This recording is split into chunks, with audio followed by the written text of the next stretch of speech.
Fíjate que estaba revisando este reportaje especial que publicas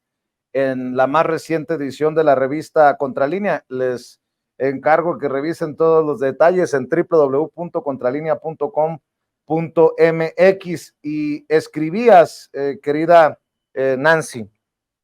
bajo la bandera de generar mejores condiciones de competitividad empresarial, el IMCO ha promovido sistemáticamente políticas públicas en beneficio de los más ricos. Incluso como parte de su labor en la guerra ideológica que se libra, sus trabajos se han enfocado en validar las políticas públicas de la actual administración para imponer la idea a través de los medios corporativos de que es más efectivo y exitoso el modelo de gobierno neoliberal que se aplicó en México en los sexenios pasados. Y pones de ejemplo no solamente esto de la caída en los números de pobres en nuestro país, o sea que cada vez son menos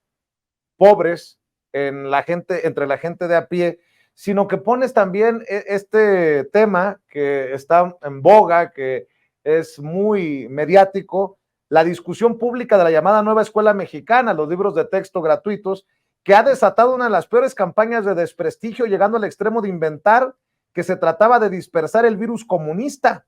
El 1 de agosto pasado, el INCO publicó un boletín en el que aseguraba que la implementación del nuevo plan de estudios pondrá en riesgo, y cito, la formación del talento preparado, porque no considera la educación como una herramienta para la formación de capital humano, de acuerdo con el documento publicado por la SEP. Esto va a generar estudiantes carentes de habilidades imprescindibles para su futuro profesional, una visión de la educación claramente proempresarial en un contexto de explotación de las personas para beneficio del gran capital. Para el día 28 de ese mismo mes, en otro boletín de prensa, esa asociación civil, Escribes de los Empresarios, afirmó que el regreso a clases ocurría entre la incertidumbre que causaban el nuevo plan de estudios y los nuevos libros de texto gratuitos. El ambiente, aseguró, es poco propicio para su implementación efectiva, o sea, del nuevo plan, que podrá aumentar la pérdida de conocimientos, el abandono escolar y la carga de trabajo para el magisterio. Bueno, pues el tiempo los ha hecho quedar como ridículos, porque si tengo buena memoria, solamente 2 estados quedarían por distribuir los libros de texto gratuitos. Y pues cuál incertidumbre, cuál preocupación y cuál estas visiones catastróficas que nos publican en diferentes trincheras, Nancy. Así es, Vicente, y esta parte, sobre todo, que ellos señalan que la educación es para generar prácticamente mano de obra barata, pues nos da una idea de cuál es su visión de planeta, ¿no? O sea, cuando dice, no, un momentito, o sea, pareciera que están tratando de regañar a la SEP. Oigan, no nos están dando la mano de obra que necesitamos, nos están formando personas pensantes, ¿no? Pues justo es que eso es lo que les molesta, un pueblo que esté pensando, que sea crítico ante lo que vive, ante lo que observa, ¿no? Que además tenga memoria colectiva. Eso es lo que realmente les molesta de esa nueva escuela mexicana. Y el tema es, Vicente, que todo lo que se observa como parte de sus contenidos, de sus recomendaciones, pues tienen esta misma visión proempresarial y claramente, pues hasta su propio nombre lo dice, ¿no? Ellos buscan un instituto que promueva la competitividad, pero además se aprovechan de las facilidades que se generaron en el neoliberalismo. ¿Y qué quiero decir con esto? Bueno, hay que ver las fechas son muy importantes. El IMCO se crea en 2003. Los cambios fiscales se dan justo en ese momento, en ese sexenio de Vicente Fox, para que en aquellos años Marta Según pudiera crear su fundación Vamos México, y también para que Vicente Fox convirtiera su centro Fox en una asociación civil. Esos cambios se dan en un momento en el que al frente de la Secretaría de Hacienda estaba Francisco Gil Díaz. Y entonces se crean muchas asociaciones civiles en aquel sexenio de Fox, entre ellas este Instituto Mexicano para la Competitividad. A pesar de que no es una instancia altruista o que genere un valor científico, ellos están en el régimen de las asociaciones civiles sin fines de lucro en un apartado que supuestamente atiende la investigación científica, no propagandística.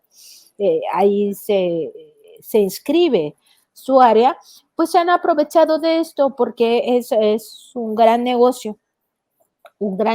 que los ha llevado a que entre tan solo 2019 y 2022 hubieran amasado un presupuesto de 180 millones de pesos. Este régimen fiscal en el que están inmersos de las asociaciones civiles sin fines de lucro, que ya hemos visto muchos ejemplos, incluido la propia Fundación Vamos México, es un régimen que, digamos, se insertaba en esta misma idea del neoliberalismo de que el gobierno se tiene que achicar, el Estado se tiene que hacer pequeño y darle todas las facilidades a los negocios de las grandes transnacionales. Es decir, que no solo sea el gobierno el gran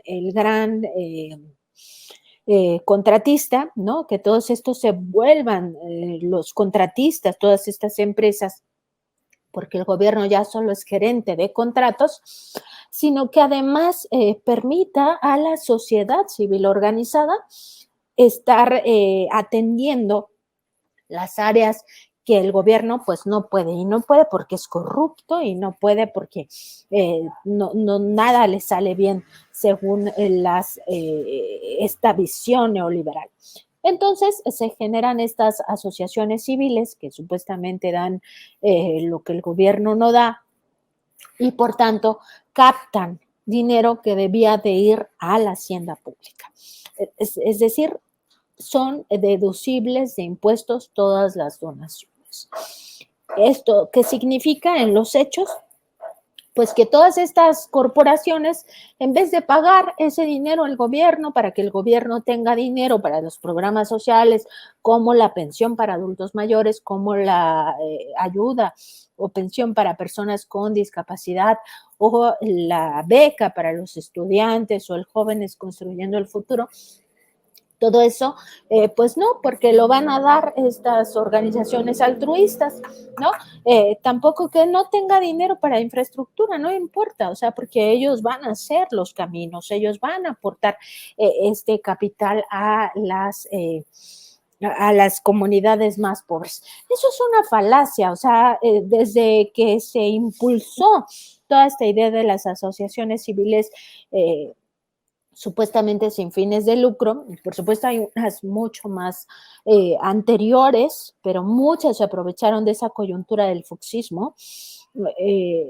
pues ya lo vimos, o sea, no sirven para eso, sirven para tener guardaditos, para generar propaganda, para generar una guerra ideológica, en este caso,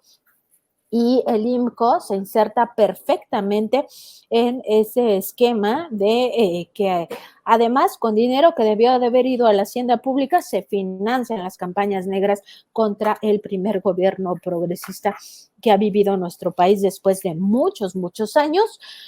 teniendo pues como último o como un antecedente el gobierno del general Lázaro Cárdenas, ¿no? Pero ya de ahí para adelante, pues lo que fuimos viendo fue la degradación del gobierno hasta llegar a un punto de total saqueo cínicamente con el salinismo, después el cedillismo, el foxismo, el calderonato y por supuesto todo lo que tuvo que ver con Peña Nieto, donde ya se acabó por rematar lo último que faltaba, que era la industria petrolera y por supuesto toda la industria energética, ¿no? Entonces, ese es el país que les gusta, ese es el modelo de nación que quieren y por eso luchan en este terreno de lo ideológico.